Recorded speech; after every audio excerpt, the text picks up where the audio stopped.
We are at a moment where our democracy is at stake, where our leadership role in the world is at stake, where the lives of tens of thousands of Americans are on the line, lost to incompetence and callous leadership that could care less. We've got to change that. Let me also say a word to those in the media who falsely and consistently label their opponents as racists, who condemn patriotic citizens, who offer a clear and truthful defense of American unity. That's what our people are doing. We want a clear and faithful defense of American history, and we want unity. Hey everybody, welcome to the Muckrake Podcast. I'm your co-host Jared Yates Sexton. As always, I'm joined here by my co-host Nick Hauselman. We have a full episode today. We're going to welcome on Josh Berthume later on, who is a Truman Project National Security Fellow. We're going to talk about his article, 7 Hours in November, his article that talks about how maybe the most dangerous 7 hours in American history are going to be between the closing of Eastern polls on Election Day and 2 a.m., where, just democracy might fall apart completely. So that'll be a conversation at the end of the podcast. Stick around for that. In the meantime, Nick, we celebrated the 4th of July, Independence Day, the birth of our country, and Donald Trump, for his reelection campaign, has gone completely racist, white supremacist, not even hiding it anymore. How are you feeling right now about the President of the United States just being a unrepentant white supremacist? Well, I had dismissed the notion that he simply has given up on winning re-election. There have been some reports about that, maybe like they're just kind of going to punt this whole thing, and it doesn't sound crazy. It sounds crazy, but then you listen to these two speeches he did this weekend, and you have to wonder, yes, like they might at this point be thinking about that, because clearly that base that he's trying to rally and support is shrinking. I mean, his poll numbers now are sub 40 and 39, 38, I think. 38%. Yeah. And so you have to remember that this isn't just sort of like bounce back generally at this time of year. He has to earn some votes back. He has to do something to get some more people to actually approve of what he's doing. But I think he's just torched that bridge. And it's now, I don't know how you ever get any more of those people back. Now, again, it's probably wishful thinking because things are going to change and you all know what happens there. But there is some notion that like this is going to be a thing where not only do they maybe not want to win, but they're going to burn the whole thing down and do as much damage as they can until January 17th. Are we in the business of giving people false hope, Nick? No. That is not what the Muckrake Podcast is about. Let's just be frank. We like to have conversations about the crisis that we're in and be honest about them. Well, let me tell you something. Do you know where Donald Trump is spending his campaign's money right now for ads? It's in places like Georgia. Georgia, where I live. In Georgia, Nick. It's in Arizona. We're talking about Trump strongholds. They are not trying to build their base. They're shedding their base. If anybody's ever watched Spinal Tap, this is the thing where in the movie they say, we're not becoming less popular, we're becoming more selective in the people who enjoy us, right? Which is what's happening with Donald Trump. It's a really terrible campaign. There's literally the only plan that he's given to the American people for a second term is what he said this weekend at the White House, which I don't know if you saw this, but he proposed a national statue garden. That was his big idea. If he gets reelected, he's going to create, which by the way will include a visage of Antonin Scalia, who he singled out as an American hero in another attempt to try and tell evangelicals and the right that they should vote for him. That's his only plan. He has no achievements. He has no vision. When asked why he should be reelected, his program overheats and he just talks. The only thing that he can do at this point is to continue to be a toxic, disgusting mascot of barely hidden white supremacy and cultural rage. I mean, what did he do today? By the way, after finding out that Vladimir Putin is paying bounties on U.S. soldiers' troops, which he hasn't talked about, he went after Bubba Wallace, the only African-American NASCAR driver who found a noose in his car stall and went out and targeted him. That was his choice, and that's the only thing he's got. And it's descending into a really ugly re-election campaign that's going to do more harm than anything else. Well, and to flesh that out, remember, Bubba Wallace didn't find the noose, didn't report the noose. It's not like him who is just holding it up and shouting to the heavens. And yet Trump is demanding an apology from him specifically, which is, again, it's just racist. And the people that follow him are going to probably argue that it's racist the other way for trying to point this out in this gaslighting version. We saw a woman trying to paint over the Black Lives Matter on the street, and I'm now forgetting where that was. Did you see that? And they have a good video of it, because the stupid thing was the way she was doing it was just simply going to change the color of the letters to dark and not yellow, but you would still just read it. It would just be still there. So, and meanwhile, the guy is screaming, who's with her, saying that there is no racism.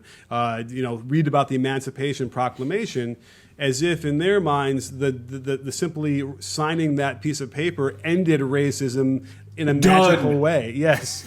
And I want to talk about that because I was ruminating about this over the weekend and sort of came up with an idea, which is, why do we want to have the truth of what really has been happening in our country for all these years? What is the value versus what Trump wants to do, which is simply sort of celebrate this nationalistic, ideal version of all these heroes and patriots who didn't ever do anything wrong. And that's what we need to instill in our kids as they learn this stuff.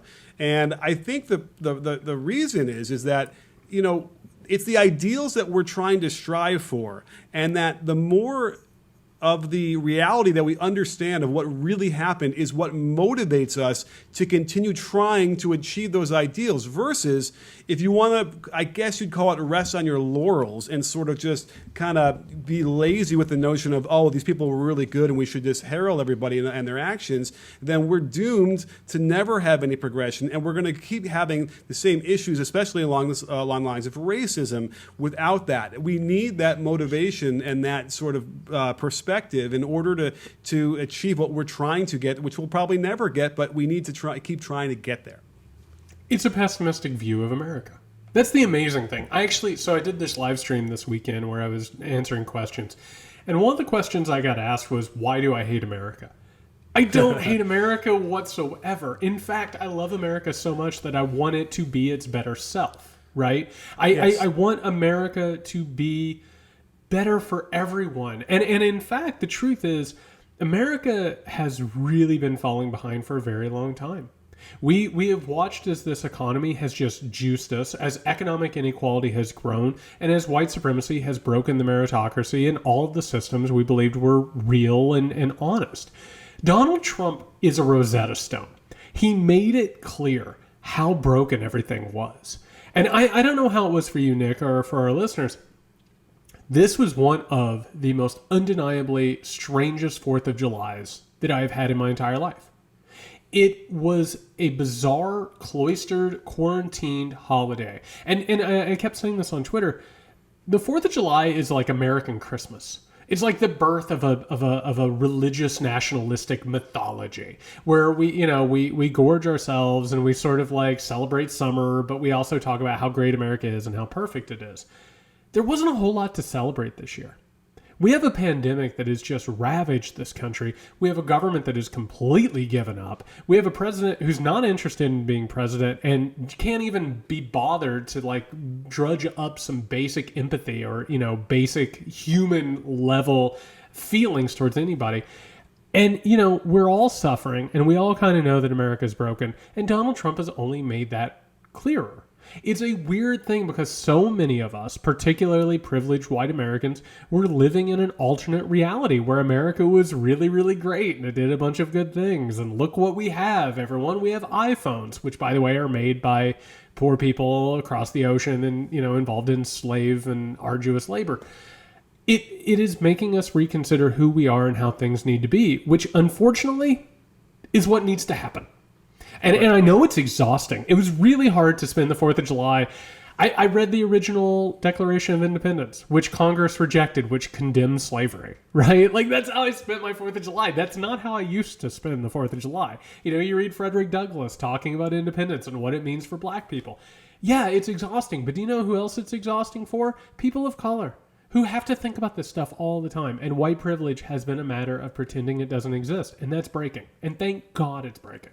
I'm so glad you brought that up, because we watched Hamilton this weekend, because it came out. How was Hamilton, Nick? Well, listen, I've seen it 3 times in the theater, and then, you know, so I've now seen it on the TVs. That's the 4th time, and it's really great because they were able to get close-ups, and they were able to, you know, they must have, after the show, went on stage and filmed different angles to add into it later. So there was more of an immediacy. They were able to utilize the medium. Listen, you know, you might not like musicals, but it's really overwhelming the amount of talent that exists on stage at any one time that's just coming at you in waves. The first act is just a nonstop, barrage of facts and information and singing and rapping and dancing. It really is.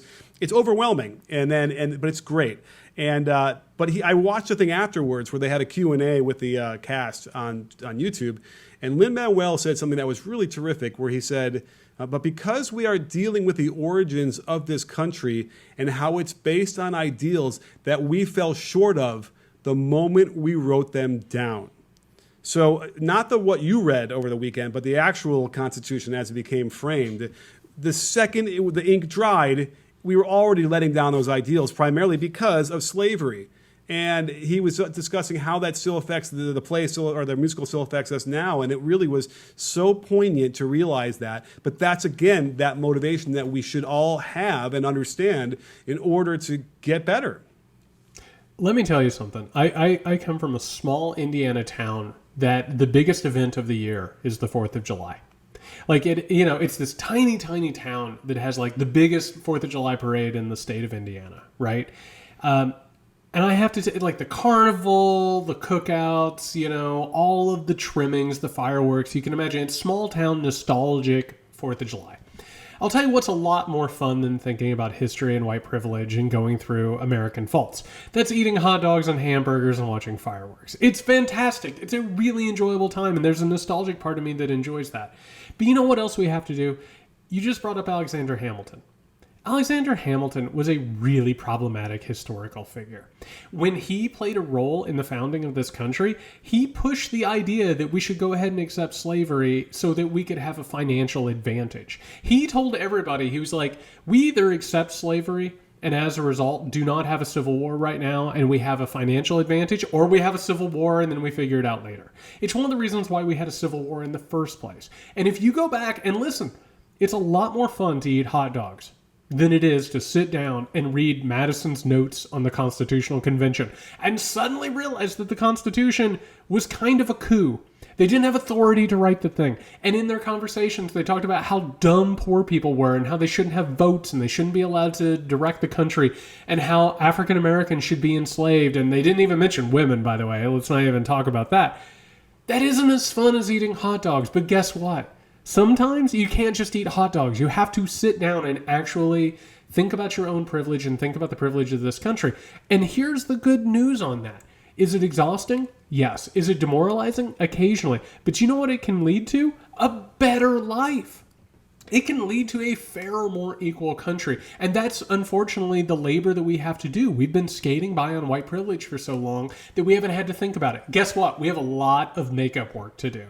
And yeah, it's going to lead to some 4th of Julys that aren't great. But you know what? We need to do it. We need to do the work.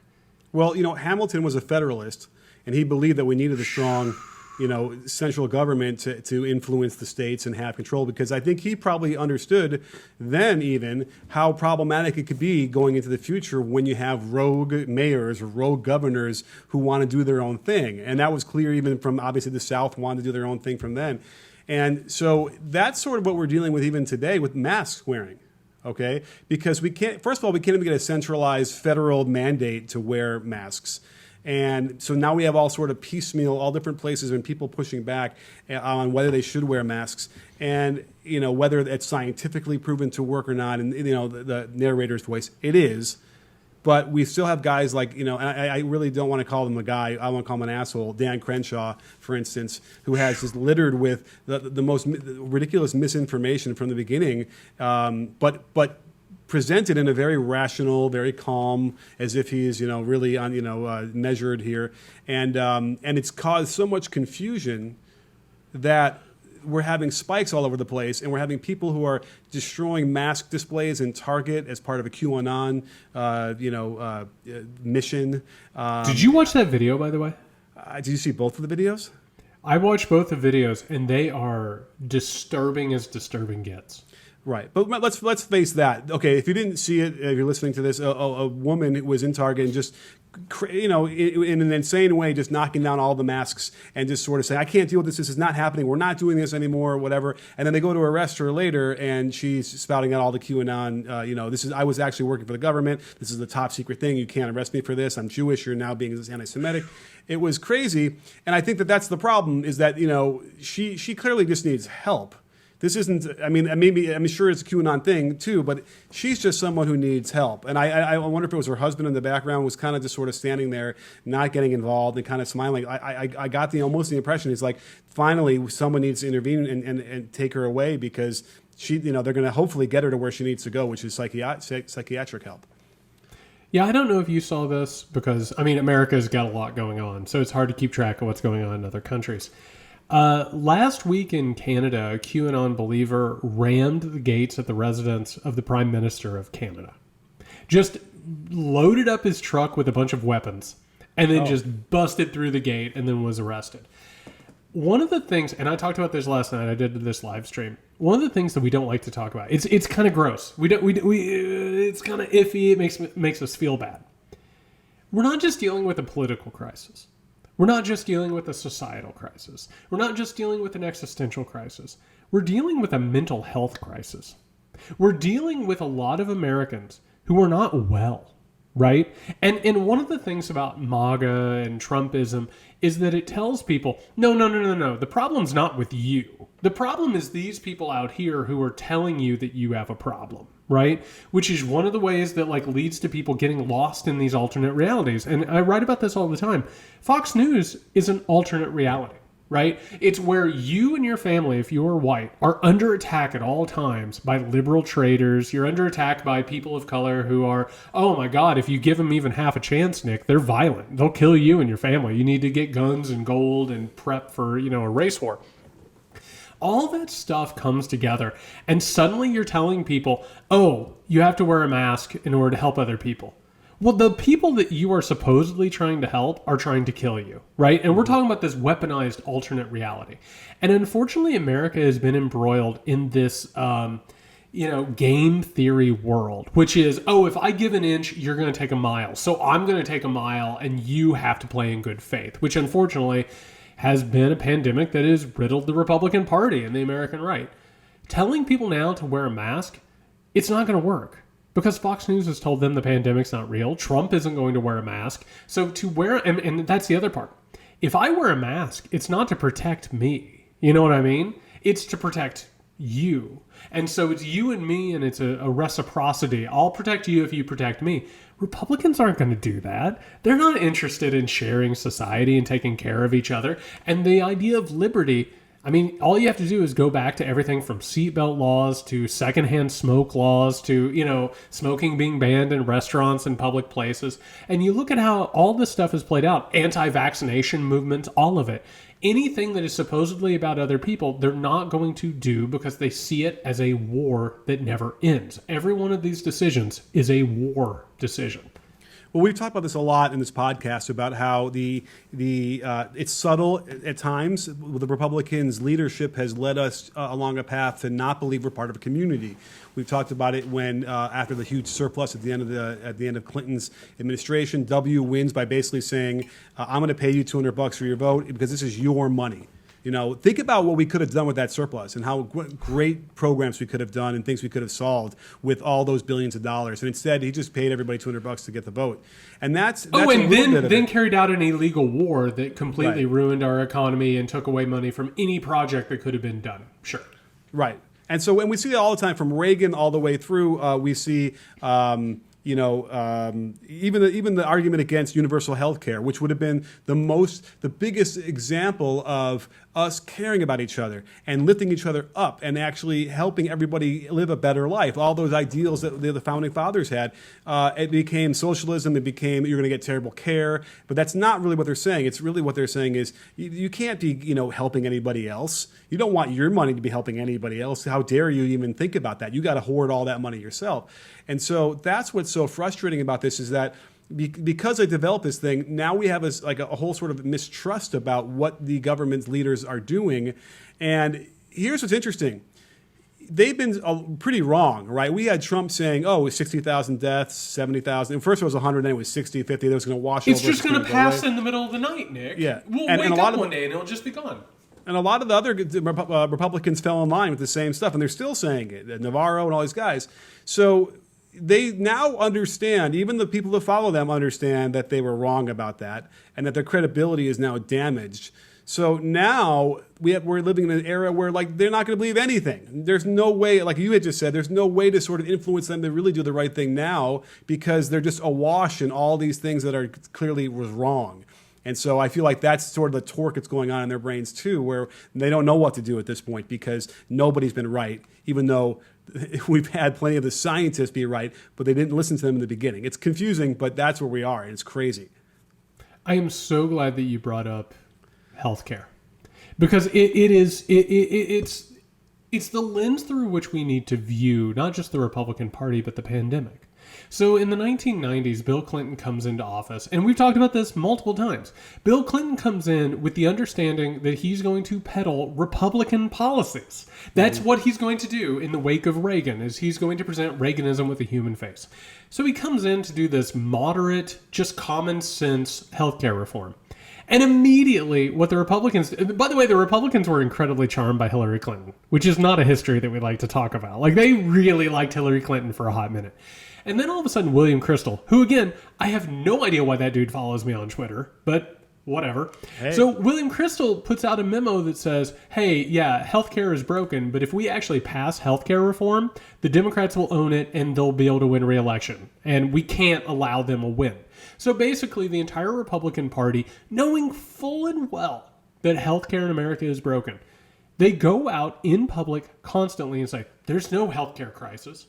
And luckily, they had a lot of preparation because in the 1980s, energy companies, which made up a lot of their donors, guess what energy companies were worried about in the 1980s, Nick? That's right, climate change. Because Exxon and Shell and all of these people understood. By the way, you think that they don't have scientists? You think they don't have people with degrees looking at climate change? They knew in the 1980s that climate change was something. They actually knew before most people knew that climate change was real. But it wasn't good for their economic bottom line. So immediately you say it's not real, you say healthcare crisis isn't real, and it becomes your political reality. The Republican Party made a bet with the start of the pandemic, which was, it'll just pass in the middle of the night, Nick, magically, like Tinkerbell, going from window to window, and it'll just be gone. We'll never think about it again. Guess what? They were wrong. And now we live in a country where nobody will take responsibility. Because, my God, can you imagine being the person who takes responsibility during a generational pandemic? You probably won't win re-election. You probably won't be in politics anymore. And you shouldn't be. Which is the problem in this country, is the corporate delegation of responsibility. The president won't lead. He tells the governors to lead. The governors won't lead. They tell local officials to lead. And the local officials, maybe they do, maybe they don't. And the bullshit just keeps getting spread thinner and thinner. I'm so glad you brought that up because I was thinking about how, we pay taxes because of the vital services that the federal government provides, right? There are very, very important things, and we're seeing them not providing it to us right now during this pandemic, but certainly in normal times, there's a lot of different things that we need from both local government and the federal government that we pay taxes for. But I discovered, I feel, that it's more important that we have competent leaders than we do taxes, because you can see as it is, when we need money, they just suddenly have money for whatever they need to do, right? They can just print the money and they can give it away. They can allocate it however they want. And taxes be damned. Like the raising taxes, lowering taxes doesn't seem to matter.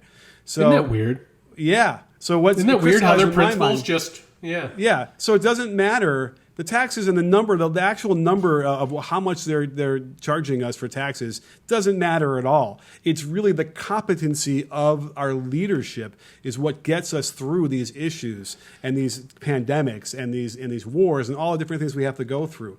And if it hasn't been clear yet, it's like now we're staring right in the face of what it looks like when you completely hollow out the government, leave thousands upon thousands of jobs unfilled. You know, it's kind of like, remember the movie The Falcon and the Snowman? Wow, I did not expect The Falcon and the Snowman to come up in today's podcast, I have to tell you. Well, you know, at some point, it's Timothy Hutton is working in, I can't remember what government office it is, but it's a big party.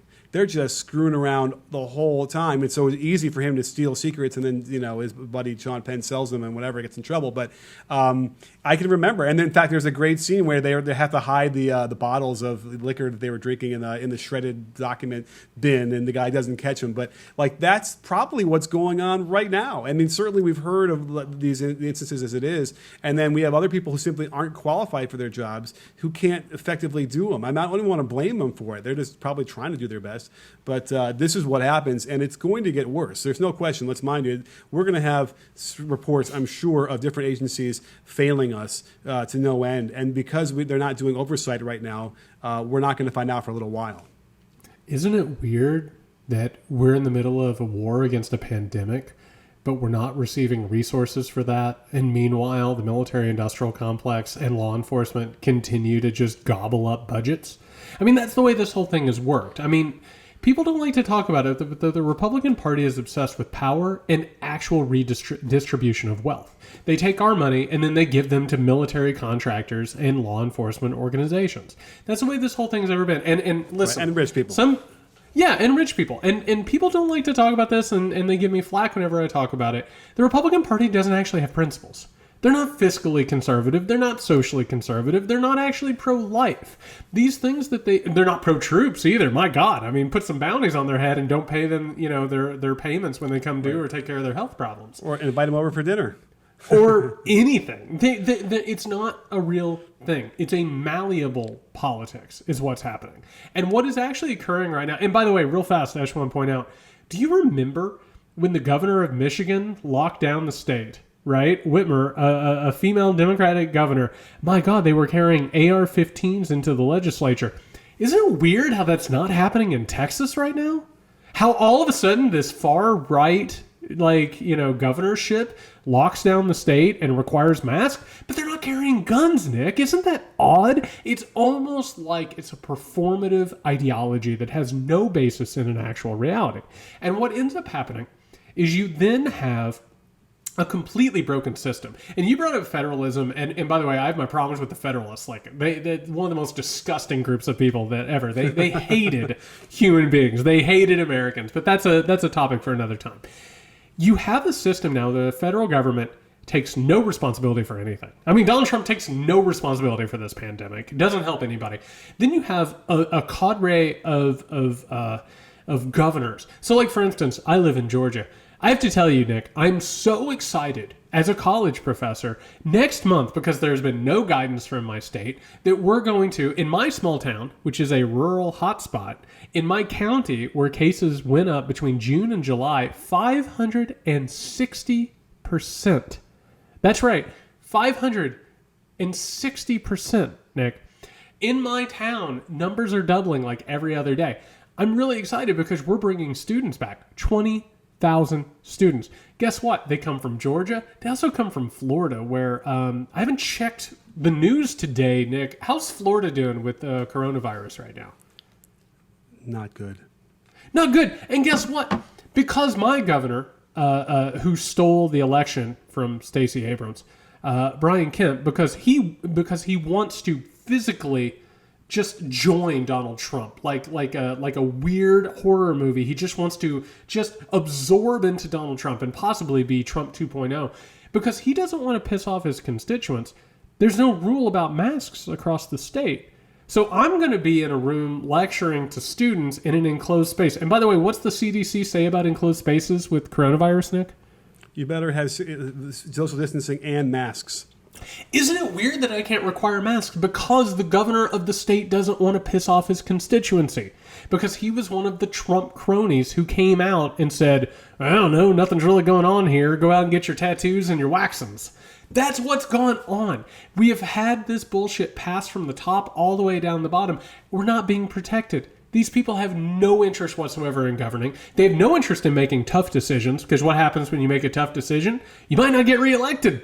You might piss some people off. And these people, like corporate boards, do not want to piss anybody off. So they're incapable of leading. And guess what? If you're afraid of pissing people off, you probably shouldn't be a leader. That's just the stone cold truth of it. You probably should not seek out leadership positions if you're afraid of pissing people off. I mean, whatever happened to making a tough decision and then being able to back it up and convince people that it was a good decision and show them that it works? That's what being a politician is supposed to be about, and being a leader. But they also are now going to revoke student visas for international students if they don't have classes in the classroom. And we've already heard that Harvard is going all online, I think at least for the fall semester. And by the way, if you're listening to this and you go to Harvard, can you get me a login? I really want to see some of these classes. I really want to find out just how good this Harvard education really is and what the information they're giving out. Did you see the article that came out today? This is this. I promise it ties in. That there was an investigation done, and it found that like 30 or 40% of Harvard white students were legacies, or like the sons and daughters of people who worked at Harvard. Like, not that our institutions of higher learning are gatekeepers of white privilege and white supremacy, but going forward. Right. Well, don't forget, if they offer it online, then they could easily open it up and let more people in. Right? If that's really the goal here, and then it would help them become more diverse, right? They could have more people of different different social and economic backgrounds. Get this quote unquote education, this magic education that they're giving out at Harvard.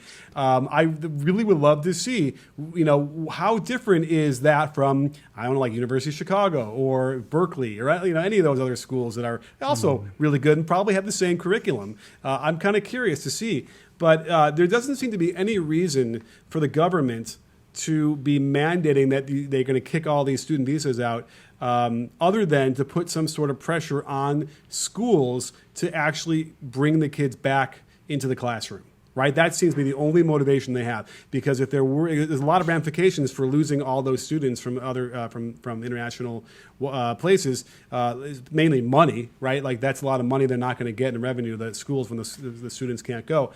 And do we want to tie in the whole college football unbelievable bullshitness of this whole thing? Because I don't know if people are really aware of what that means either. First of all, it's about cruelty. That's what the whole thing is. And I'm so glad that you brought up college football, because listen, I could do a whole episode about this. I enjoy college sports. I just want to put a disclaimer on it. And listen, my favorite sports are probably baseball and college basketball. Those are probably my two favorite sports. But you know what? I'm also a professor. I'm a member of the academy. I think it is a total bastardization and perversion. That, by the way, and by the way, I hung out with an old friend of mine, is an old tennis coach, and he said something that stuck with me for a long time. And he said, Major League Baseball pays and funds a minor league system. You come out of high school, you join if you get drafted, you join the minor leagues, or you go to college and maybe you get drafted after that, right? So college baseball is not where the best of the best go. College football and college basketball are subsidized public leagues, so that the NFL and the NBA do not have to pay for a substantive minor leagues. And as a result, the bastardization of academia is that we have made our entire profit margin based around college football. That is why. And if you have any question about it, and it feels weird talking about this because other professors just know it, right? It's just an understood thing. The reason why we are going face-to-face and having college students come back and risking their lives is so that they can have college football as a profit earner. Because the NCAA said that there will not be fall sports unless you have students on campus, which is technically what they should have done, but they predetermined what campuses were going to do. So now, because we want to make our nut in terms of getting all of our money from college football, we're going to endanger your kids' lives. That's what's happening, and it is one of the most disgusting things, and also, I think, metaphorical for what's happening in this country. It's really disgusting. I know I'm going to go out on the limb to express my confusion about, things that come out of the NCAA, sports mandates of why they do things at all. But I don't understand why they have to have a rule that says you have to have all of your students on campus to hold football games. I don't get it. The football team could come back. They could live in a quarantine, isolated thing with no other students on campus. They could be practicing. They could be getting tested. They could whatever. We have these things. Don't we have these things that are all around the field and they're like lenses on them? And when you point them at things, you can then see what's on the other end, like from far away. We have something like technology like that, right? I think that we have been capturing the essences of people in photography and videos for, I could be wrong, I'll check my facts, I believe at least a couple of weeks. Yeah. I mean, Frederick Douglass has a freaking picture of himself, a photo of himself. So we definitely have that technology. It's really bad. And I just want to point out again, and actually what you just said about why the NCAA made that ruling, this is part of the problem with America. I think that ruling was right, which said, we're not going to have fall sports unless it's safe. And all of the institutions took it, they reverse engineered it, and they were like, well, how do we get students back so we can have fall sports? Right. Which is actually the perversion of what the original ruling was. And so as a result, you have, again, this level where it's like, okay, here are the people who are supposed to make decisions, and here's everybody underneath them who keep passing the buck. The problem is that America right now is a failed state. It doesn't actually offer protection or assistance.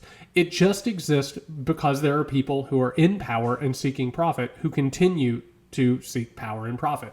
And that's one of the reasons why this country's in so much trouble right now. I mean, by the way, I could do a whole podcast on why I'm morally opposed to football itself. No, it is. And real fast, I'm so glad you said that. Thinking about football is a lot like thinking about America. There is a way that you can watch the sport and sort of turn off your deeper thinking. You watch people constantly getting leveled, suffering injuries, suffering, traumatic brain injury. There is like a level that you can go on where it's just like cruise control and you watch it for your enjoyment and you forget that people are suffering. That sort of privilege is the type of privilege that has been pushing America and white privilege for so long, is you forget that people are suffering and that there's oppression and you get caught up in the entertainment of it. God, that's great. And it's also the tuning out, like we had mentioned earlier in the pod. It's too complicated to have to deal with the ramifications of what this country was founded on, right? It's just much easier to have the hot dog, eat the burger, watch the football, and just sort of not worry about CTE or catastrophic spinal injuries or knee injuries and, the long-term damage that football will do, that COVID will do. I mean, I don't know if you heard the news about Nick Cordero, this Broadway actor, but I mean, it was devastating. And here's a guy who's 41 years old, in great shape, was a fantastic performer, and lost his life after 3 months and losing his leg, and then they could not save him, needing a double lung transplant. And what we keep reading about now is that, Trump had come out in one of his speeches, in one of his sweaty, by the way, he looks like he's got COVID. He looked so bad on Mount Rushmore.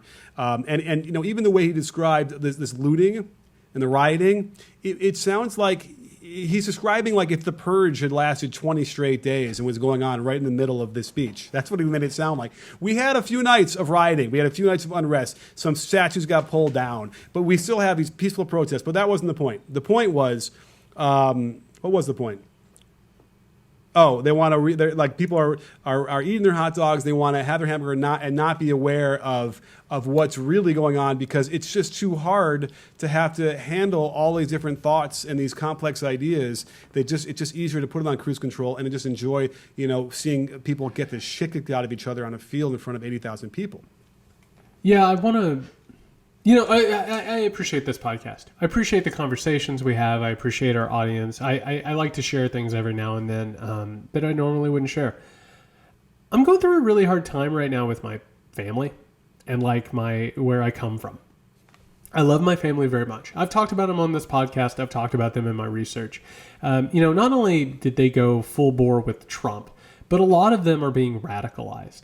When I log on like a Facebook, I see that my family members, the people I grew up with when I was a child, are starting to share not just white supremacist memes, but are starting to just really embrace white supremacy in totality, right?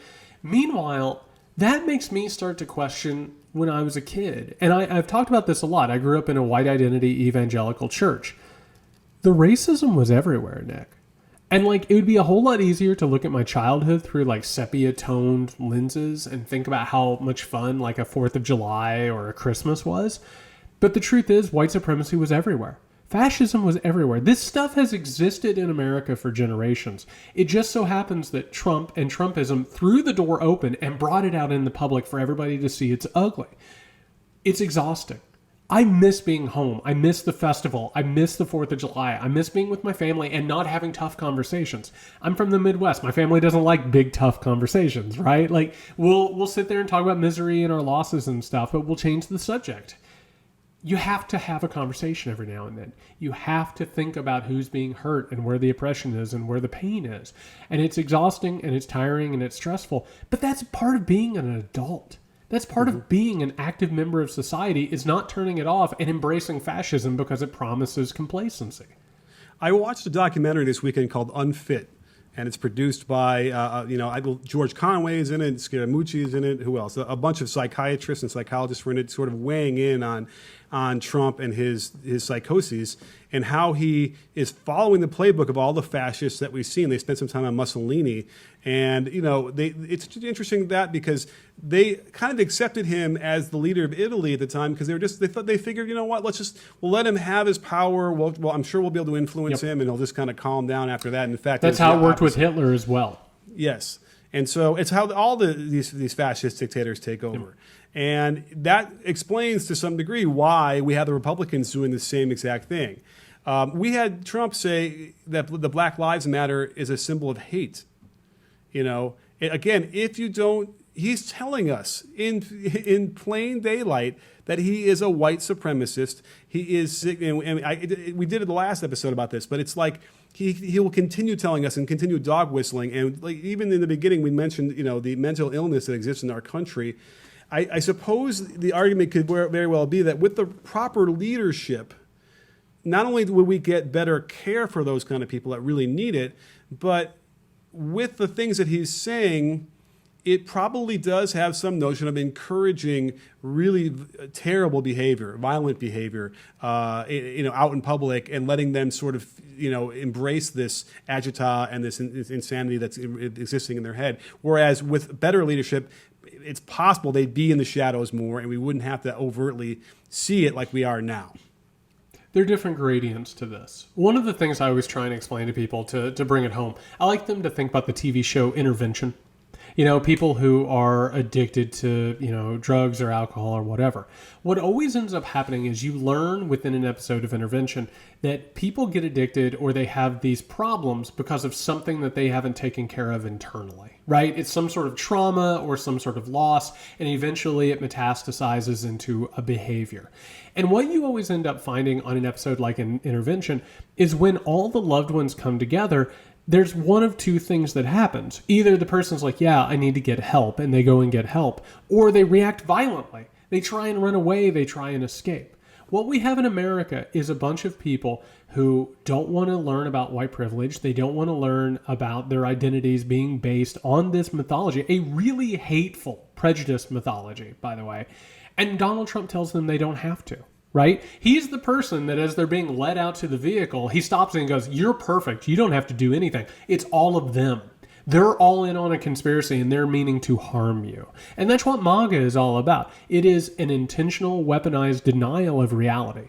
These people live in an alternate reality that the Republican Party created, that right-wing media has just completely not just planted, but tended to and grown and turned into its own ecosystem. And then Donald Trump comes out and says, the people who are trying to burst your bubble are evil. And if you allow them to burst your bubble, they'll take everything over and you will be killed. And that conspiracy theory and that paranoid reality is what unfortunately powers America right now. Exactly. And you can see it because it's very visceral.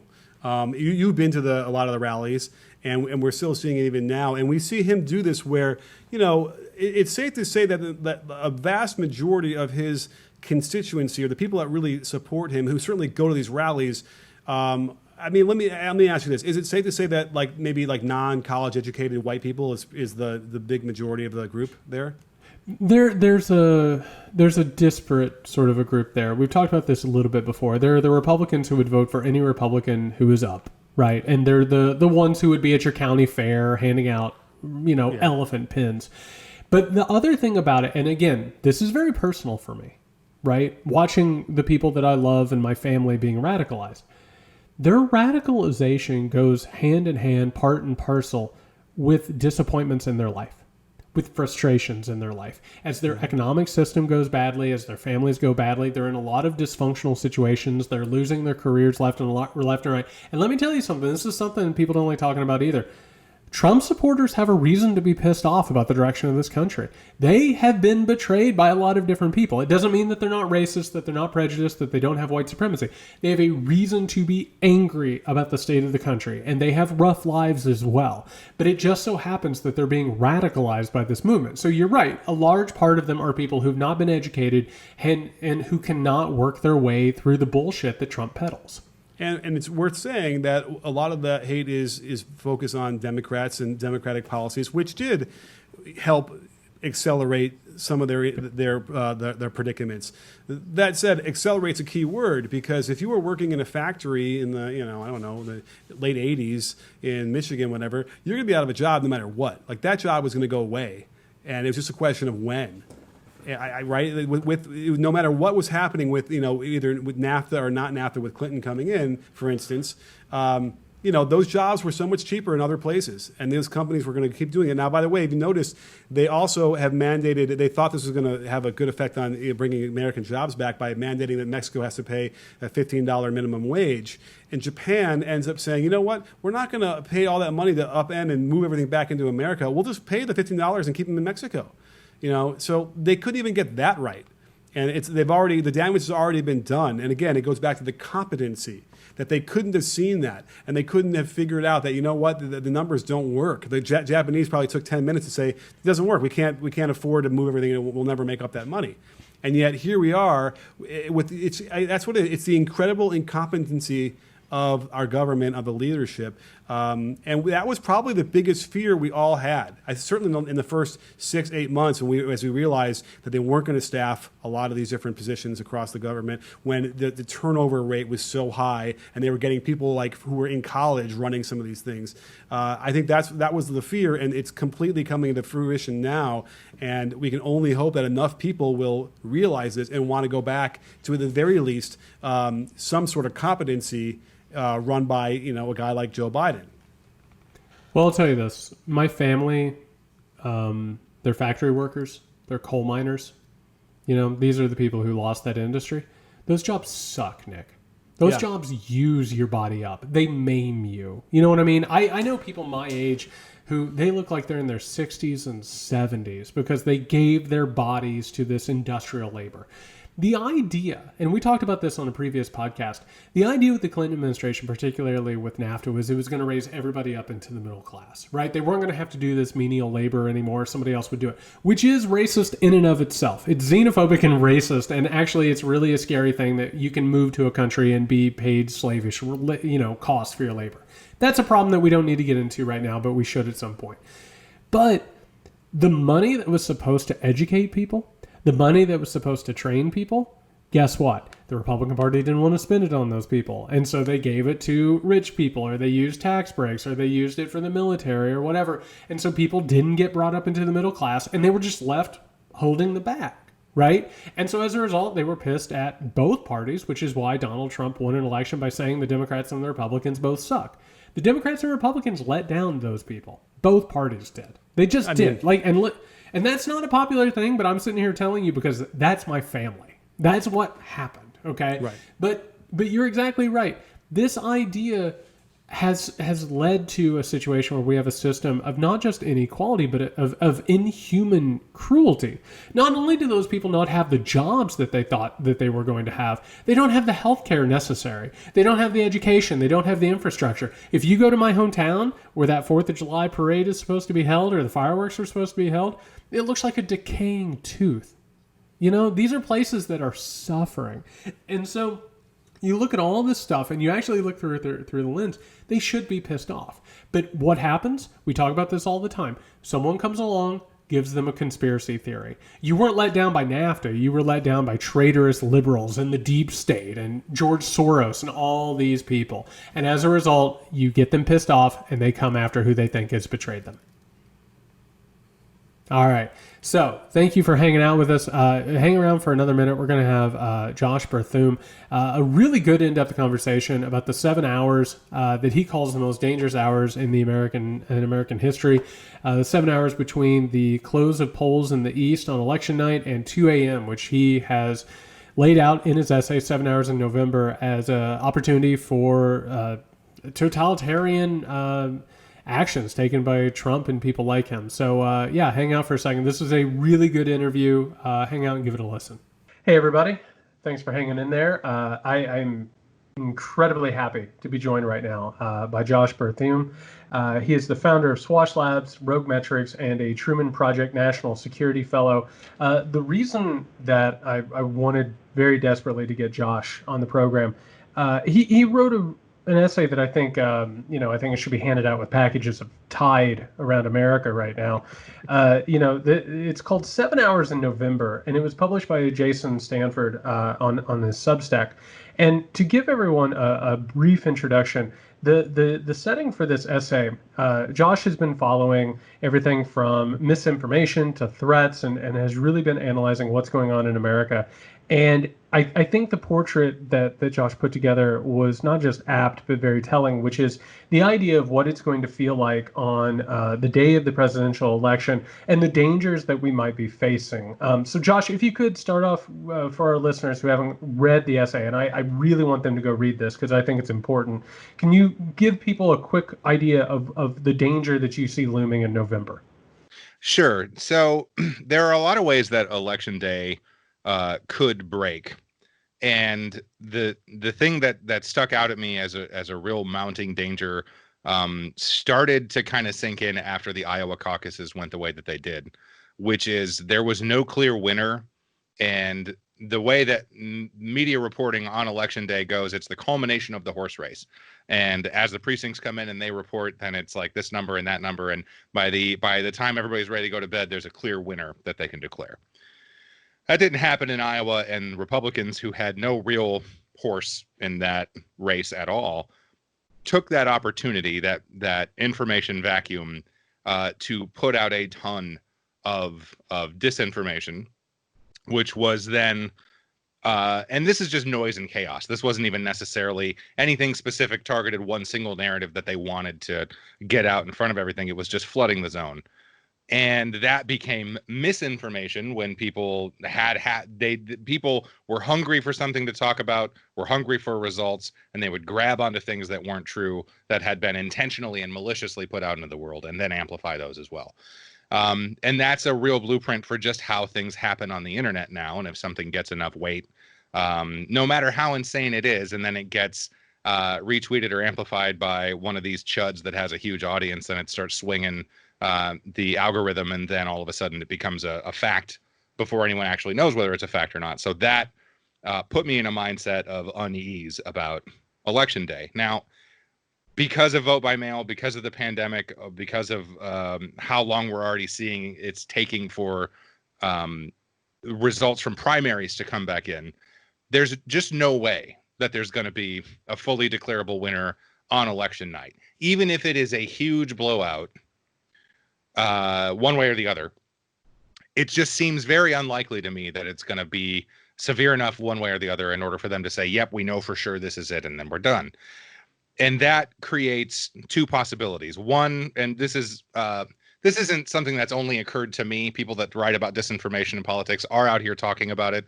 I don't see any evidence that people that are going to be covering this on election night have an alternate plan, and that they're acknowledging that they need to plan differently for a different kind of election night and how they're going to manage expectations, which is where most of the anxiety surfaced from this piece. I think there's one of two things that can happen. One, it's pretty close. And in a state where there's a bunch of provisional ballots or mail-in ballots, they call it because they feel like they have enough. And let's say, this was the scenario I saw in a Washington Post article. Trump wins. He declares he's a winner. He's going to make America great again, whatever. Then as provisional and mail-in ballots are counted over the next 2 weeks, he ends up losing that state by 2,000 votes. Then, like a Pete Buttigieg situation in Iowa, more or less. Exactly. Like a premature declaration of victory before all of the votes are counted. Right, and this is making an assumption that all things are equal and there's not active like voter suppression and there's not like general. Can you swear on this podcast? Oh yeah, do it. Okay, so there's not general fuckery happening that's going to make that would skew the results one or the other. This is assuming that everyone's playing nice. There will be, but I'm saying in a vacuum, let's say this cut and dried thing happens and then this result is different. So then you deal with the total meltdown, the clamp down on power, the civil unrest, and they imagine sort of what I think is a more genteel version of what's actually possible, which I think is a theme you and I are going to talk about, is people not willing to let themselves imagine how bad it could actually be. The way that I framed this up was that the time that the American Republic is going to be in the most danger that it has ever been, not just for like electoral integrity, but just democratic norms, institutions, everything, is these 7 hours between when the polls close on the East Coast and about 2 a.m. when the news media figures out that they're not going to be able to declare a clear winner. Because disinformation from official sources is already so intense, because every day Trump tells us that mail-in ballots are a fraud, because there's so much entrenched voter suppression already firmly underway in so many states, some where it won't matter at all, and they're just engaged in the systemic racist voter suppression. That's just how they've always done it. Some in which it absolutely will matter, and they're purging voters from the rolls and things like that. Especially in a shifting environment where a lot of states are going to be in play that people otherwise thought maybe they wouldn't have been, but because Trump is, his policies have been such a disaster, and he's turned off a lot of his audiences that were ride or die up until the last 3 or 4 months or so. Now, just the recipe for chaos, the opportunity for chaos is so huge that there's no way that, not just from Trump or from federal officials or from like executive agencies or those official sources at that top end, but because that behavior has been learned by state, county, and city officials underneath them, that the possibility of everything going straight to shit in those 7 hours is really there. And it's going to be driven by the uncertainty of who wins the election, and it's going to be enabled by sort of a culture of trying to understand election day in terms of who won by the end of the night. So I want to talk about this scenario that you have just painted, which I would even argue is not even the most pessimistic view of what could happen. I am at heart an optimist. Well, and that's the thing, is like we spend a lot of time on this podcast, and I spend a lot of time in my writings letting people know that the faith that they have had in our system, at times it pays off, but at other times it's entirely misguided.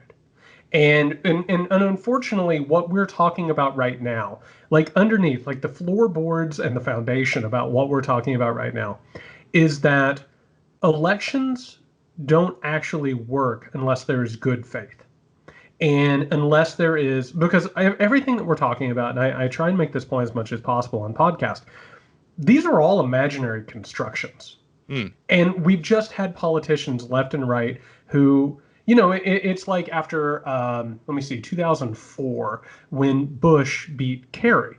Kerry could have just litigated for forever on 2004. I mean, there were so many places where he could have, one lawsuit after another, and he walked out to the podium and he said, "I've been bested. Good luck to the reelected president." But we also look at 2000, where everything broke down, and we weren't even dealing with the malicious actors that we are necessarily with Trump. Obviously, those are predecessors, right? Yeah. Like the Republican Party has played what I believe people have euphemized into hardball, right? Which is the idea that you really play to win. And that's actually sort of destroyed the system, I think, from the inside out. But what you're talking about is even what we know right now about what could possibly happen, as opposed to, we don't even know how elections are going to be held in November. We have no idea what Supreme Courts and states are going to do. We have no idea about the mail-in ballots. That fight should have started, I mean, at the beginning of this pandemic. Well, and it's that level of uncertainty that I think is so troubling to me. You know, if you talk about Gore in 2000, you know, if Gore had had a fair and free recount, He would have won. He would have won.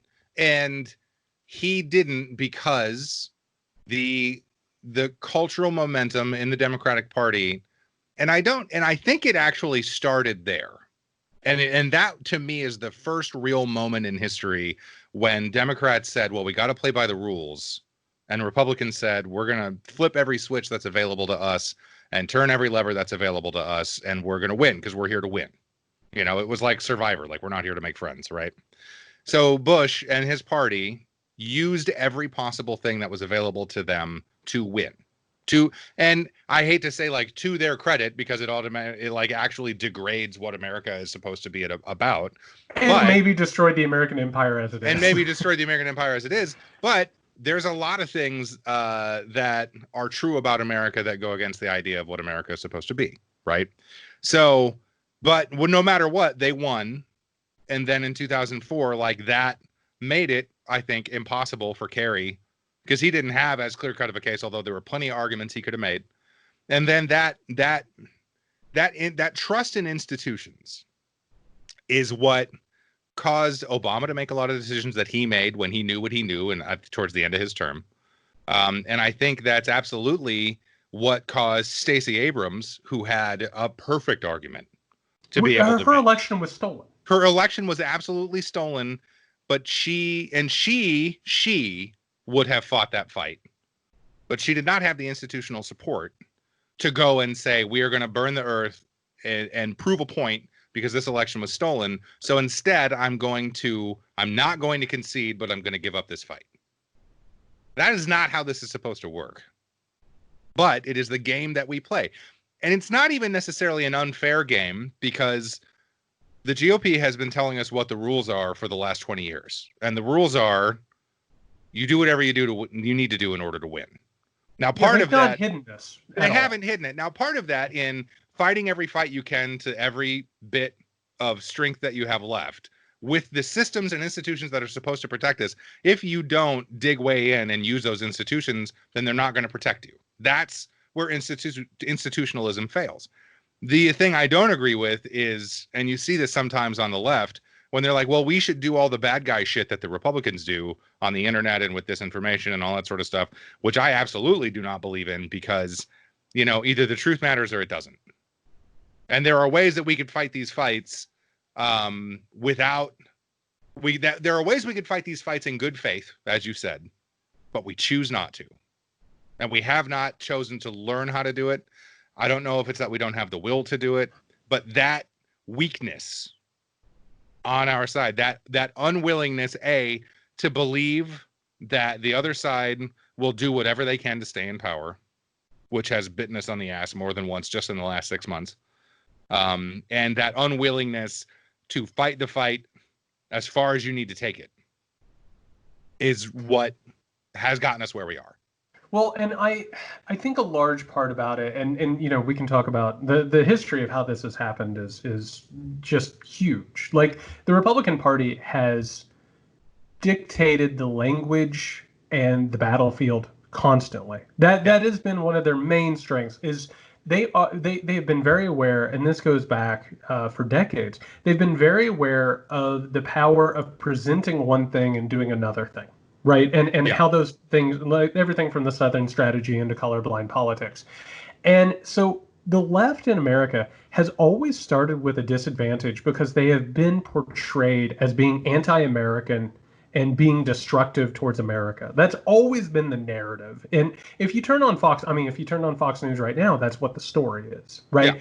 Yeah. The idea that Republicans are protecting Americans from people on the left who want to destroy America. And so, like, if you go out and you play this hardball that we're talking about, it looks like you're trying to destroy America. Like, you're actually getting rid of good faith politics. So I think there is a level of willingness, particularly on the right, and especially what we've seen in modern politics, to be able to play those games. But I think what you just brought up is really important, which is when the battle becomes that so-called hardball politics or bad faith politics, what ends up happening is politics loses all meaning altogether. Like, because technically, and I try and bring this up all the time, politics is not supposed to be thrilling. It's not supposed to be a really exciting television show, that you turn on for characters and these subplots or whatever. It's supposed to be about how we like agree to bridge our differences as a shared society. And what you're talking about right now, and I wanted to get a little bit in the weeds on this, we're talking about the disintegration of shared society. Because when you talk about this crisis in November, if you look through the history of America and in other countries, what you see is when civil wars and civil war situations occur, it's when two people within a country start to believe that they are not only different from each other, but that the other side is conspiring to destroy them. And as a result, they have to do whatever it takes to destroy that other group first. I mean, that's the basis of institutional fascism. Well, and Americans learn it early. I know that you talk a lot about evangelical sort of culthood, right? And the Southern evangelical structures and things like that.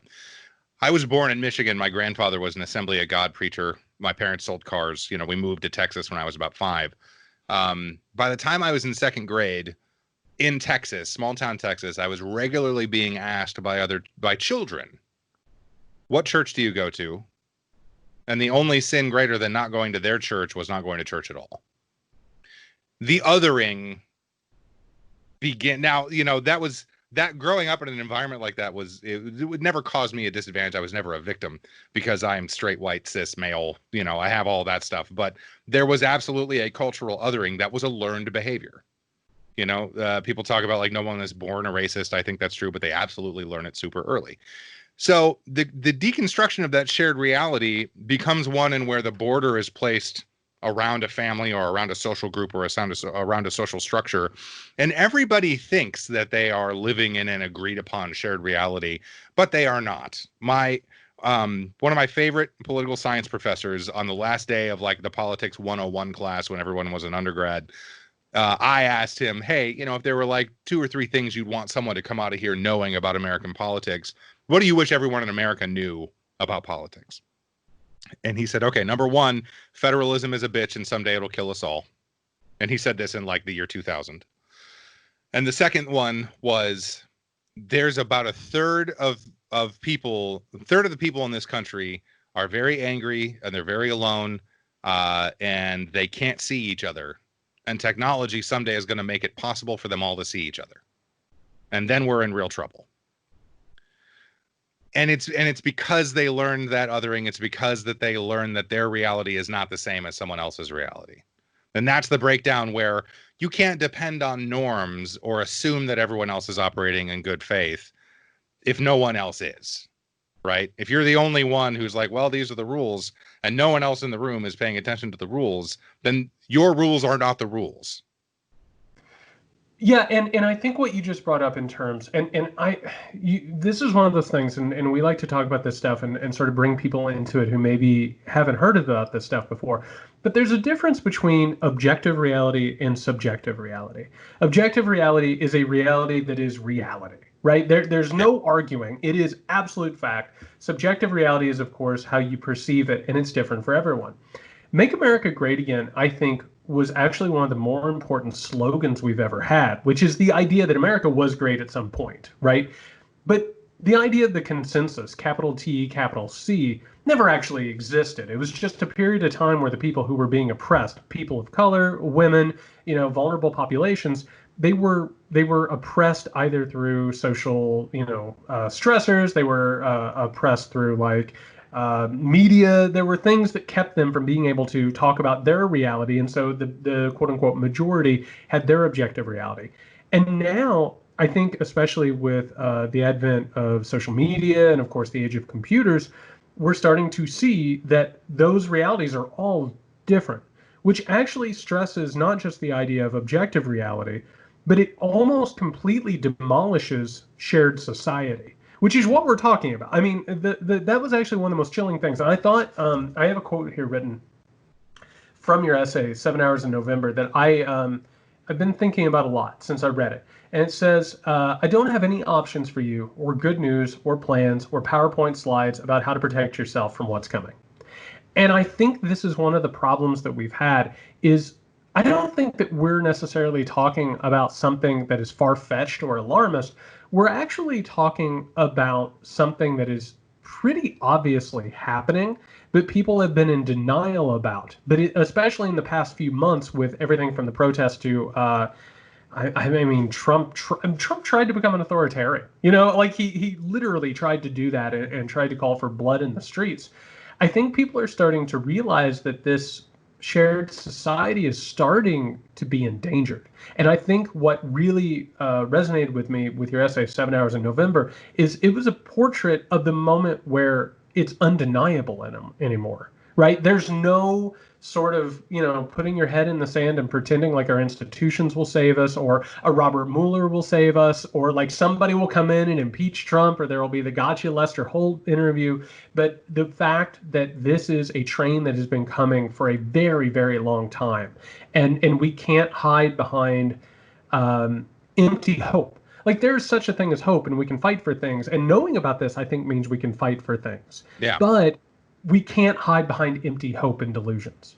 Well, and I said, like, I don't have any plans for you, and then I proceeded to talk about what we could do, like talk to the media, and because I'm an optimist at heart, and I think that it's so much easier to look at what has been happening since day one of this administration and think, and I did it too. Like I talked myself into like, oh, well, certainly he won't do that, or surely he won't do this. And I think the real turning point for me was the deployment of the United States military against American citizens with bayonets on American soil. To me, like that was really that, and of course, like even like when you're a liberal and you're young, and then your family members are like, oh, well, when you get older, you'll get more conservative. And I've only gotten like by an order of magnitude more radicalized and like more leftist every day. And I openly admit that.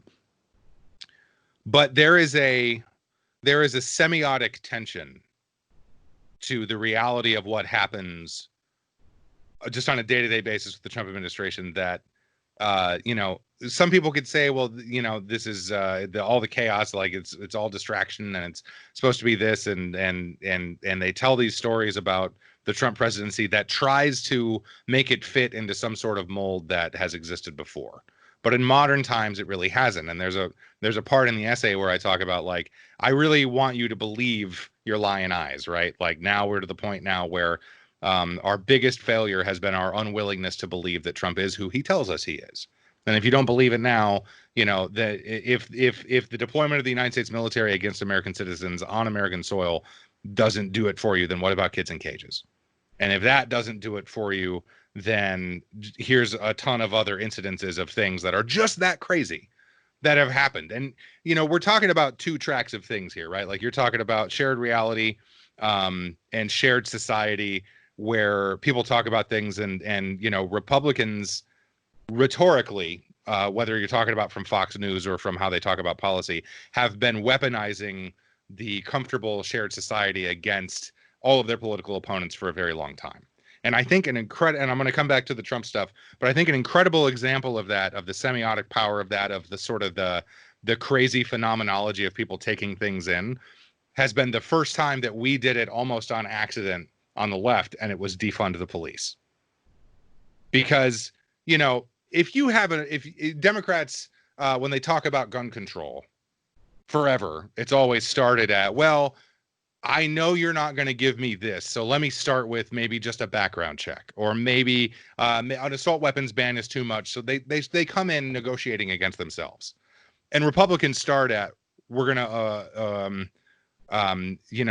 you can't have anything, and we're going to shut down the government. We're going to shut down the government until we get this, right?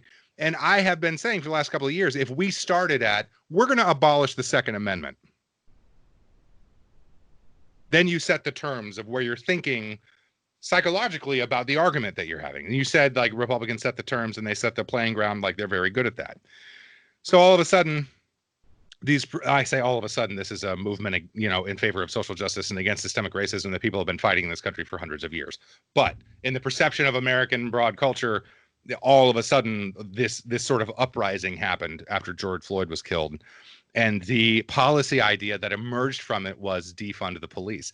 And it flipped everybody out, including a lot of people on the left that were like, well, it's counterproductive to start at defund the police because, boy, that's just insane. And of course we need police. And it was so incredibly effective because then everyone's argument to that was, well, defund the police doesn't mean what you think it means. Let me show you this incredibly coherent policy doctrine about what it actually means. And it drove the right insane. And the result has been, like, we have a long way to go, but huge structural changes in terms of the budgeting of police departments in a lot of major cities have actually happened because we started from the place of, we're going to take all the money away from the cops and start over. Right? Now, is it necessarily good for a democracy for that to be like where the playing field has to be? Probably not, but that is an example of people living in the reality that they really live in. Well, I would also make the argument that going into the streets and illegally pulling down monuments of Confederate generals. Yeah.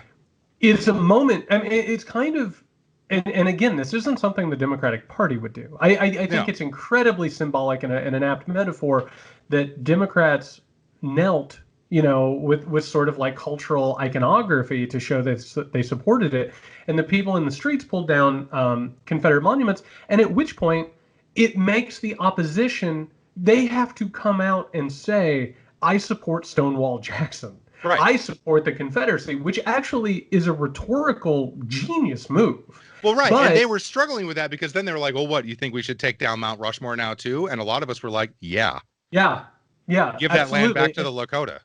Oh, and then all of a sudden to have not just Trump defending Confederate names on bases, but to come out for Andrew Jackson. And then people are like, well, what did Andrew Jackson do? And suddenly they have to look at the history and they're like, oh my God, this dude was not only a genocidal madman and a slaveholder, he was stealing Native American babies out of dead people's arms. I mean, like just madness. In terms of restructuring people's semiotic construction of what a thing means, it's been incredible, right? The semiotic construction, the phenomenology of it is, a third party between me and you says the word tree. I think of a tree. You think of a tree. It's different trees.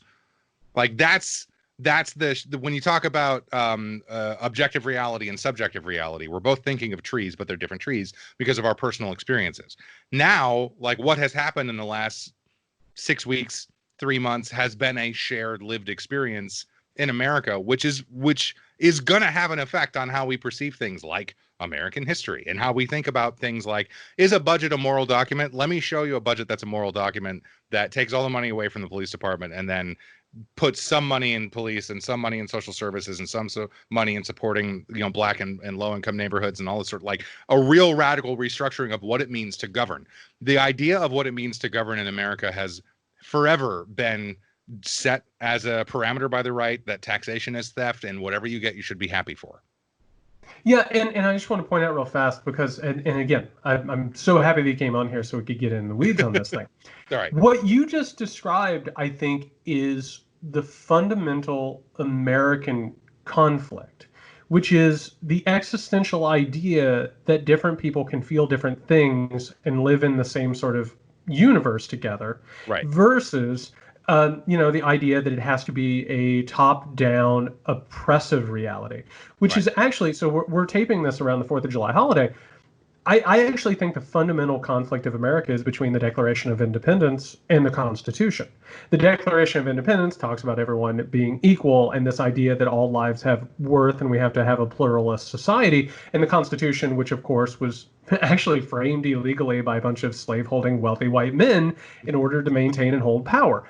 And I actually think that the spasms that we're talking about, it's not, and I actually think for some people, I think this is comforting. It's like being on a plane and being told, oh, turbulence, everybody deals with turbulence, right? Yeah. But the spasms we're dealing with are fundamentally American, but they're actually, that's actually for me a little bit more worrisome because this has been a problem that has led to bloodshed and tragedy over and over and over again. And the question is whether or not the experiment can continue or whether or not it eventually reaches a terminal point.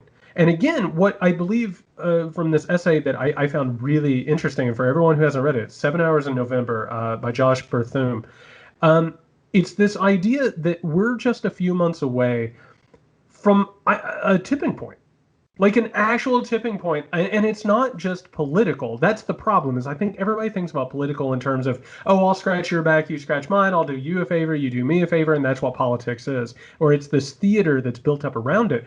But we're actually talking about, I mean, the state of the world in existence, right? We're talking about the very difference between liberal democracy and an authoritarian state. And I don't think most people are really comfortable with how close we are to the latter. And I think that's the big deal. You know, like there are a lot of activists, you know, in the George Floyd protests and the movement for Black Lives that rallied around and supported a policy idea, and then in the space of 24 or 48 hours were, because of their support for and demonstration in favor of that policy idea, were losing eyes or were getting tear gassed, or, you know, in America, like essentially having war crimes perpetrated upon them in a police riot. That's a very different idea than most people's idea of politics, which, as you said, in a perfect world, politics is boring. It's who gets what and how much, and everybody comes together and you negotiate, and everybody maybe gets a third of what they came in wanting to get, and everyone feels okay with that because liberal democracy, you all come together and you're like, all right, what's the best way we can do this where everybody is a little bit mad and a little bit happy, and then we go home, and it's fair and it's just. And plenty of countries have figured this out, right? America has not figured that out to the extent that we would like to think that we have.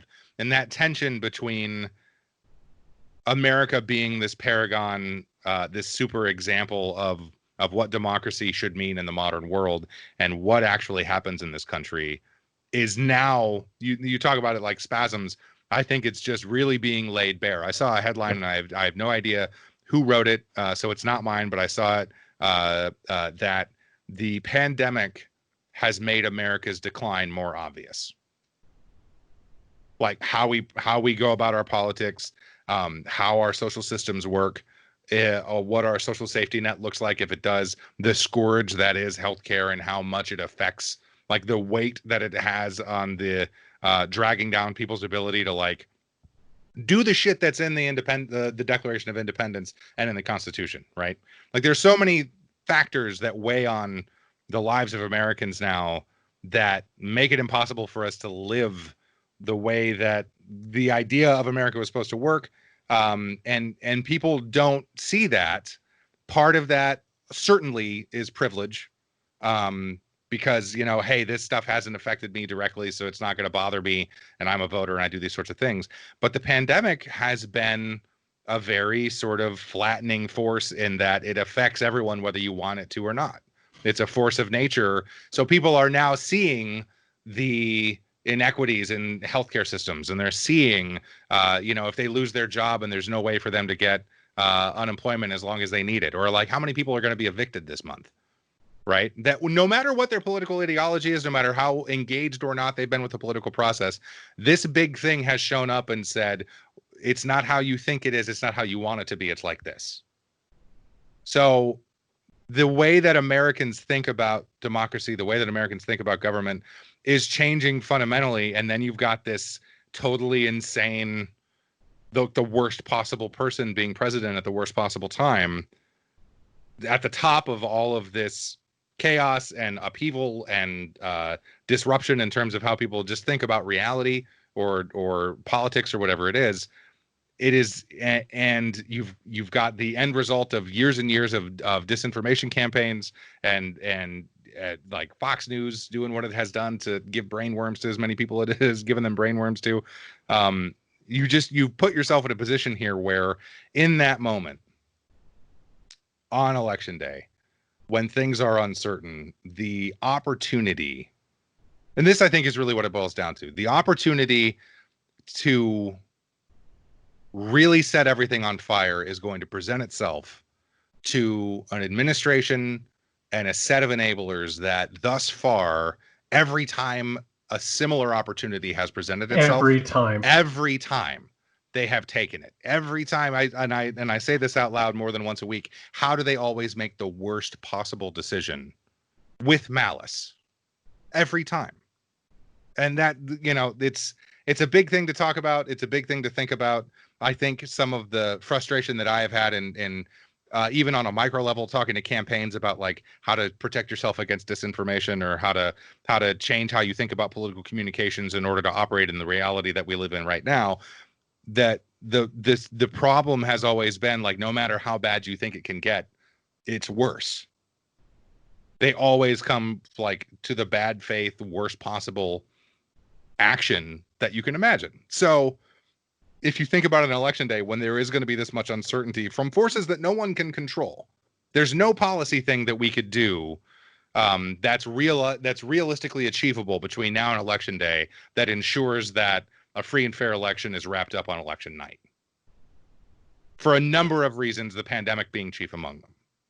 Yeah, and I think, unfortunately, the really, really dire possibility is that disinformation and sort of the suppression of free and fair elections.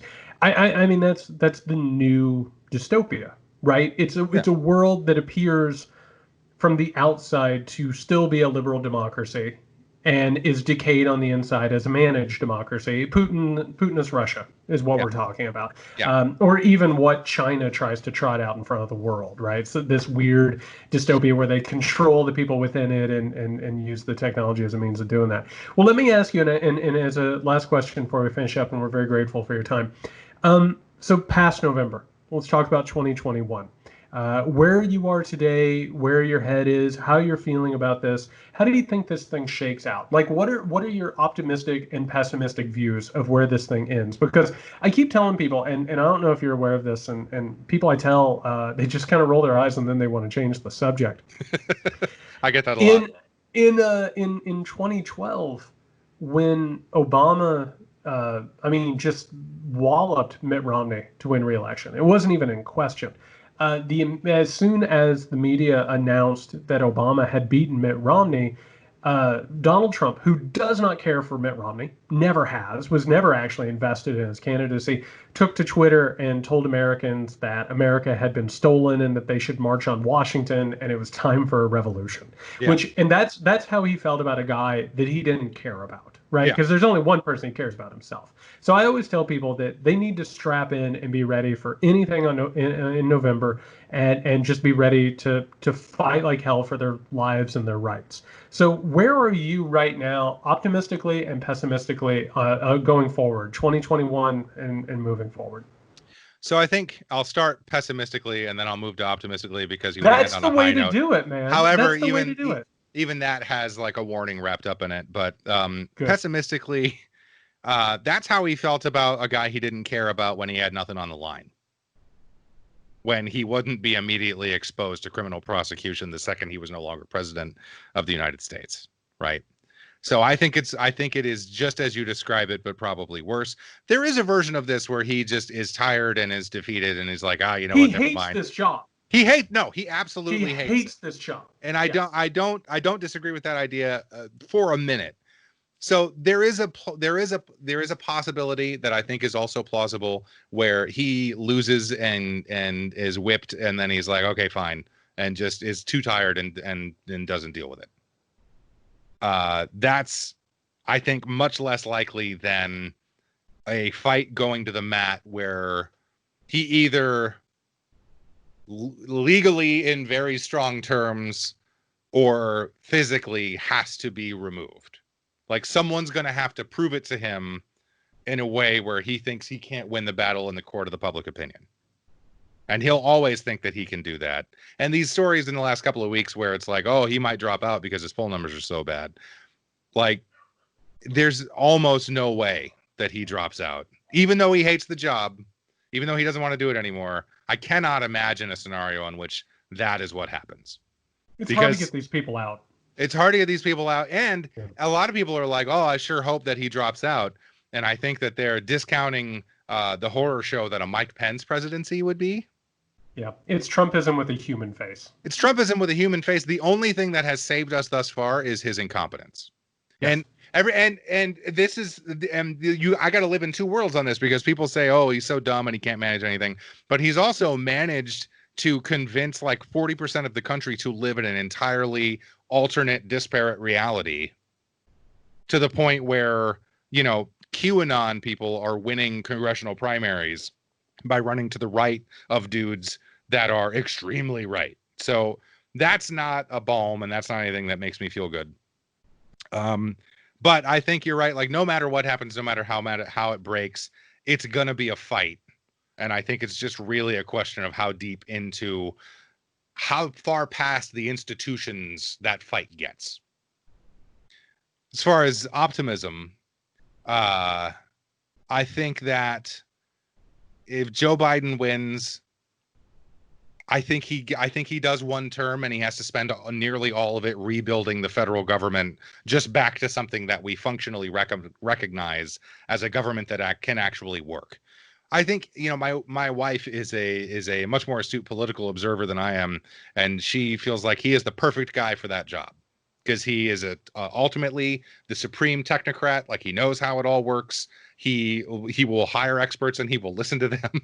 There's not going to be a whole lot of agenda stuff into it. And to his credit, as a politician who has been around for a long time, he has evolved a lot more than people near the top of political parties tend to evolve, which I like. And I think that if he comes, and every president gets to do maybe an eighth or a tenth of what they say they want to do, because they got 18 months to do it before they got to start running for re-election. But we've talked on the podcast that we think the ceiling, and I especially think the ceiling for Biden, is Lyndon Baines Johnson.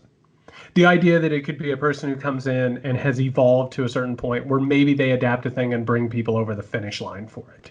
Yes. I would say that might be the ceiling of a Biden presidency. And if that happens, I think we should all think our lucky stars. Right. I think that would be an incredible thing. That's the Scooby-Doo ending. And I think a lot of policies that he puts forward in an agenda, and let's say it really is the Scooby-Doo ending and we win the Senate too, which is a real possibility now.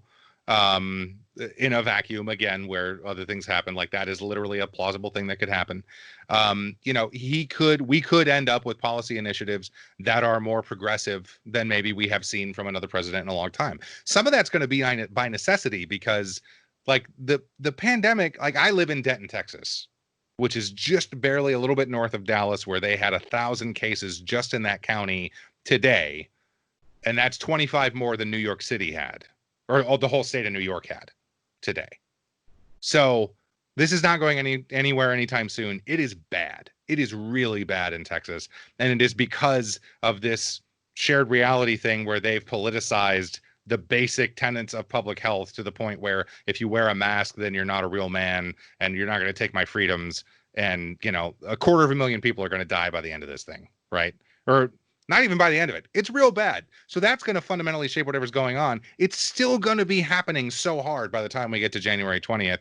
So almost by default, a Biden administration is going to have to come in and be like, okay, everybody has to stay home and we just have to give everybody money and we have to stop this, because it's going to be worse by the time we get there.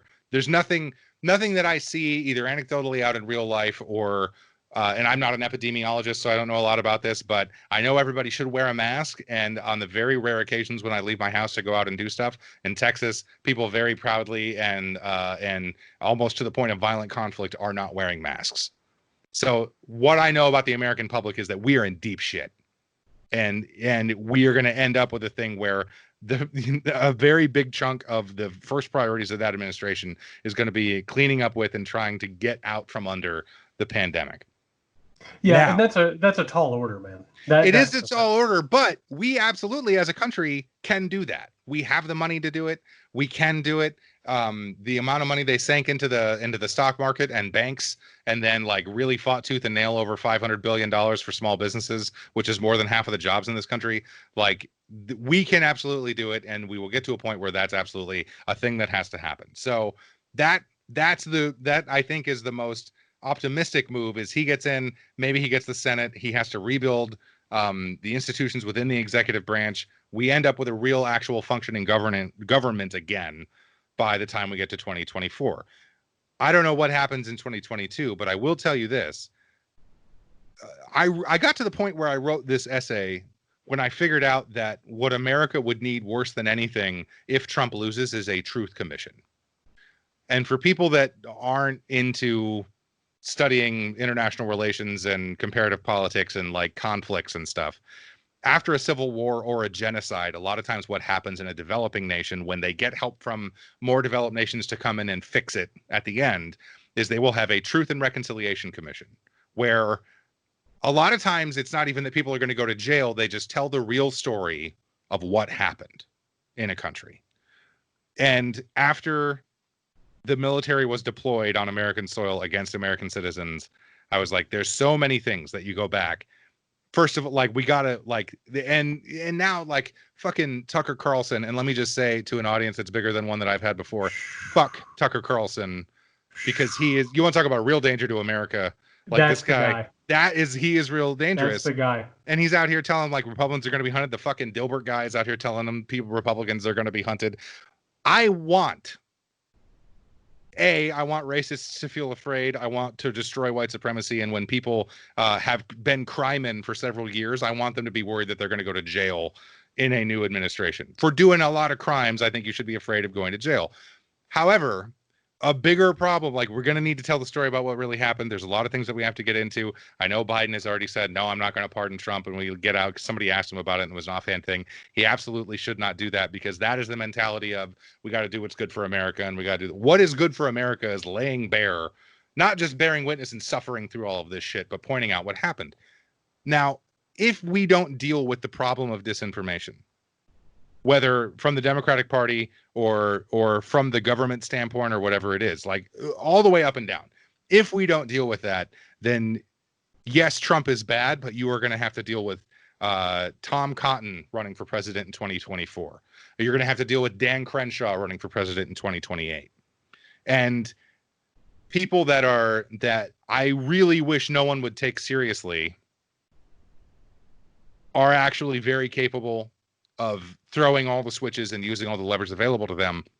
And the original thing I wrote about disinformation in 2017 was not about bots and was not about Russian interference in our elections. It was about domestic organizations taking those tactics and using them in America because they cost nothing. They don't require a lot of technical skill, and there's no cost. There's no risk. I keep telling everybody that they are these people, these ideological people, and Trump doesn't have an ideology. That's the whole thing. No. It's just consuming and consolidating and profiting. Like, everything he does is through toxic instinct. But there are people with an actual ideology and who are patient, and they're fluent. They seem respectable on their veneer. They are reverse engineering everything that he has done to find all of the weaknesses in every system, and they are going to weaponize it quicker than shit. I mean, we're going to see it probably in 2024 is when that will, probably 2022. 2022, yeah, absolutely. That's a real concern there. So the biggest danger is wrapped up in the Scooby-Doo ending, and it's that we win and it's a landslide and Trump gets his ass kicked and maybe he goes to jail and we win the Senate. And then everyone's like, see, America works. We did it. As Richard Nixon flies off into the clouds. Right. When in reality, that'll be the next most dangerous thing, because then everyone will have cover to do all this kind of shit. And if you don't have a truth commission that explains in great detail the vast amounts of suffering that Stephen Miller's policies have caused, you tell me Tom Cotton doesn't end up with Stephen Miller back in his campaign to try and fucking replay the hits. And they turn it up. Yeah. They know how to do it, and they're not run by someone who, is actually really incompetent and hates the job. These guys, the real patient ones that are real dangerous, would love this job. Love the job. Yeah. In this case, you have a total buffoon who is just trying to get to his next tea time. He's an avatar. These people... He's an avatar. He's a mascot, is what he is. And you're exactly right. These are the people that that's what keeps me awake at night. It's the Cottons, it's the Crenshaws, and it's, I mean, Tucker Carlson. My God, I that whole bubbling up over the past couple days has just been nightmare fuel. But I have to tell you, Josh Berthume is who we've been talking to, the founder of Swash Labs, at Rogue Metrics, and a Truman Project National Security Fellow. This has been absolutely a delight. I'm so glad that you came on. Where can the good people find your stuff? Well, if you go to roguemetrics.com, I've got a bunch of research papers there that like 28 people read. So I'd be more than happy for people to dig into the academic side of things. I have a Substack now because because I have been putting stuff on the internet for so long, the last thing I want to do is learn a new content management system, but that one's really easy. So I'm going to be writing more there as we get off into the future, and that's at rogue.substack.com. And then you can follow me on Twitter at jberthume. Awesome. And everybody, if you haven't already, go and read 7 Hours in November. Just Google it, give it a read. It is absolutely essential reading at this point. And yeah, can't thank you enough for coming on, man. Thanks, man. I really appreciate it. So really great interview and really kind of scary. That's what I'm looking at right now as far as they're going to have the election. They're not going to. I don't think they're going to postpone it. But I'm just worried that there's going to be. I know you're concerned, but I think the shenanigans are going to happen exactly immediately after that. They're already preparing for that to put things into motion that will lead a contested election. I don't know if you saw they had a Newsweek article about the 12th Amendment. And I don't know if we talked about that in the last one, but certainly it seems really far-fetched that they'd have, I think it has to be no less than 4 states be really close, and that Barr will then contest those election results, and they somehow invoke the 12th Amendment, which means that each state gets 1 vote, and we now know that the Republicans have a couple extra votes, even though we have control of the House. And that would lead Trump to being elected again. And all those things are scary. There are a lot of scary things. And again, we don't like to give false hope, but we also don't like to be alarmists. We like to be realist on this show. The truth is, and I think this is something that Berthume speaks to really well, which is all the stuff is in place for this to be a miscarriage of justice and democracy. It's not just the electoral system, but it's also how society works, how the media works. It's a tinderbox. And when you have a party like the Republican Party, which is not interested in democratic institutions, bad things happen. And we just want to let people know about that and let people be aware of that. And we thank you, as always, for being here on listening to the show. The audience is growing by leaps and bounds, and we are just so grateful for you. As always, all we ask, if you can, like, subscribe, comment, rate us, all that stuff actually helps us. And you've been doing a great job. And it's been building this audience by leaps and bounds. So we really, really appreciate you and thank you. Until next time, you can hear Nick, or you can find Nick at Can You Hear Me SMH. You can find me at JY Sexton. As always, we do offer a YouTube component where you can go and look at these faces. If this is what does it for you, you can go hang out for that.